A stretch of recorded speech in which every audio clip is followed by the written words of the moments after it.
Tegelikult on küll üks paik, ma taban ennast mõtlemast sellele üsna palju, kuna ma sõidan sealt palju mööda, mandrile minnes praami pealt maha tulles Virtsu pool on Virtsu-Linnus.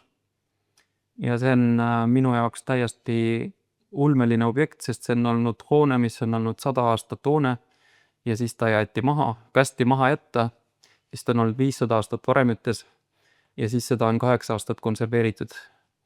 Et see on lihtsalt nagu nii ulmelised numbrid tulevad sinna, see 500 aastat tekitab nii suure ajalise distantsi, et kuidagi mulle meeldib sealt nagu läbi sõita isegi siis, kui seal ei ole parasjagu tööd. Ja see on nagu abivahend ka hindamaks igasuguseid teisi olukordi nagu mälestiste maastikul, et sa saad alati võrrelda mingi sellise hoonega, mis on olnud 500 aastat varemütes. No see on nagu siuke tõsine Guinessi rekord.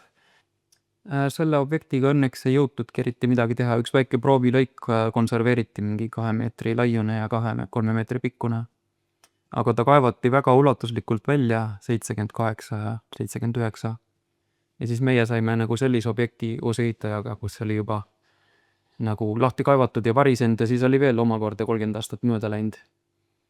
Ja alguses mulle see üldse ei meeldinud, sest selle Virtsu arengusentsi idee oli nagu alguses, et kui võimalik, siis teeme täielikult ülesehitamise. Nii nagu Läti või Leedu mingid linnused on ehitatud üles. Et kuna see algsõnastus oli selline ja siis nagu pidi hakkama siis nagu allapoole tooma seda järjest seda, mis seal teha võib.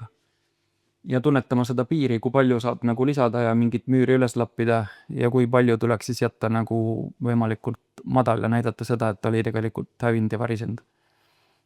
Et see piiri otsimine oli seal nagu suur töö ja see jätkub, sest ta ei ole ju lõpuni konserveeritud.